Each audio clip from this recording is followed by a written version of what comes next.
trade rumors. Is it impossible to trade high into the first round because of the price you have to pay? And there's so many rumors out there what Minnesota, who's got two number ones, might want to do, what Denver, what maybe the Raiders might attempt to do. How hard is it to jump up? And which of the rumors do you think have validity, or are we all a victim of the Liars Club in the month of April? I'd say 50-50.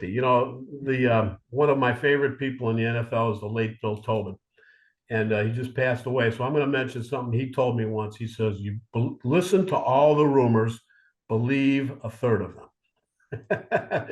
And you don't know which third to believe. So I thought that was really a pretty good, way of looking at it. But I think that Vikings rumor has some legs. And the reason I say that, they need a quarterback, and I could see them really fighting to trade up to that number 4 spot with the Cardinals. Especially with that extra pick. I think there'll be some negotiating going on. The price might be pretty steep, but they need a quarterback. Raiders, Broncos, Bears, they're all talking about, I'm hearing rumors that all those guys are looking to trade up. The Bears, not for a quarterback, but the Bears maybe to get Marvin Harrison Jr., to add to that receiver core to go along with to helping a guy like Caleb Williams, assuming he's their pick, helping him down the road, and that would be, I think, a good move for the Bears, although they've got some really good needs, besides, quarterback, in the draft, and they could meet some of those needs with that number 9 pick. But, Raiders and Broncos, they need a quarterback. Although the Raiders, I'm not convinced that they do.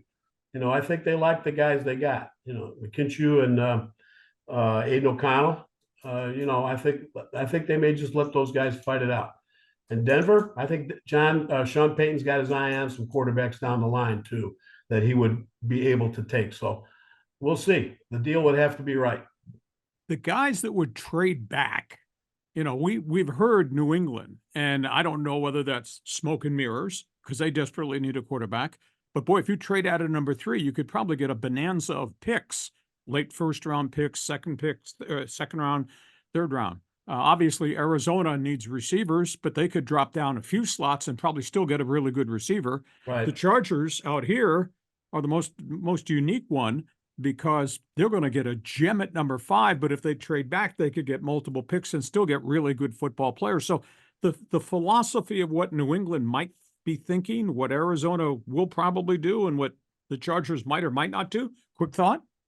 For sure. There was that thing that came out recently in the news about some statistics on teams that trade back versus teams that trade up. And the teams that trade back generally do better than the teams that trade up. So I think trading back for somebody like Jim Harbaugh would be a great idea, especially with the needs that they have. I think Minnesota is the one to look at, in terms of, where they might be able to, get a guy that they want. But again, the Raiders possibility, Broncos possibly, or maybe somebody that wants one of those really good receivers, in the first round, trading up into that spot with the Chargers, or with the Patriots. You're going to have to give the Patriots a boatload to get him to trade out of number 3. But stranger things have happened.